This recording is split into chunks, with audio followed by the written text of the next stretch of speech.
Assalamualaikum warahmatullahi wabarakatuh. Perkenalkan, nama saya Nyayu Aurelia Zara Syifa dari kelas KPI 2A dengan NIM 1251290032.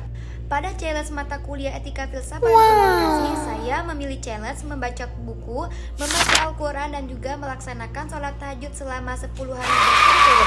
Proses menjalankan challenge. Pada 7 hari pertama, saya berhalangan untuk sholat tahajud. Jadi, saya tetap bangun jam 3 subuh, tapi saya pakai untuk membaca buku. Nah, pada 3 hari terakhir, saya melaksanakan sholat tahajud pada jam 3 subuh dan membaca Al-Quran. Jadi, selama 10 hari, alhamdulillah saya tidak bolong dan berhasil melaksanakan challenge tersebut. Selama menjalankan challenge, jujur saya agak khawatir karena saya itu bukan tipe orang yang setiap pagi itu bangun jam 3. Nah, sangat tertantang karena saya itu paling susah bangun. Jujur awal-awal saya day one itu bangun jam 3 subuh, saya itu masih agak berat dan juga masih mengantuk karena jujur saya mungkin tidak terbiasa dengan bangun pagi seperti yang saya katakan di awal.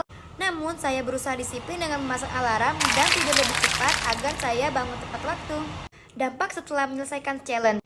Setelah saya menyelesaikan challenge ini, saya merasa disiplin dalam mengatur waktu dan bertanggung jawab dengan target yang saya buat sendiri. Saya juga merasa lebih tenang dan dekat dengan Allah.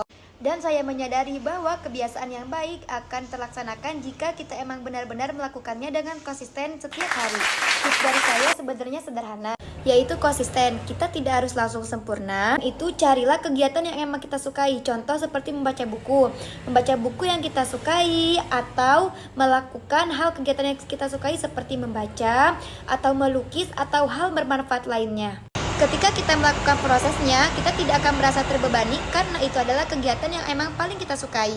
Untuk tahajud, persiapannya pertama yaitu tidur lebih cepat seperti jam 10 atau setengah 11. Nah, setelah itu saya akan pasang alarm jam 3 subuh.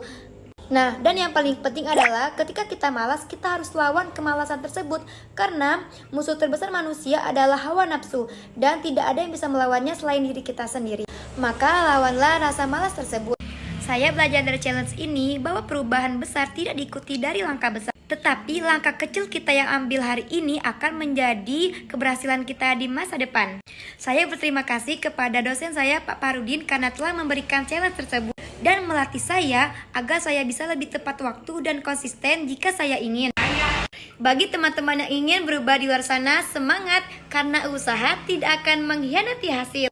Jika ada kata-kata yang salah, saya meminta maaf, dan kepada Allah saya memohon ampun, dan kesempurnaan hanya milik Allah SWT. Wassalamualaikum warahmatullahi wabarakatuh.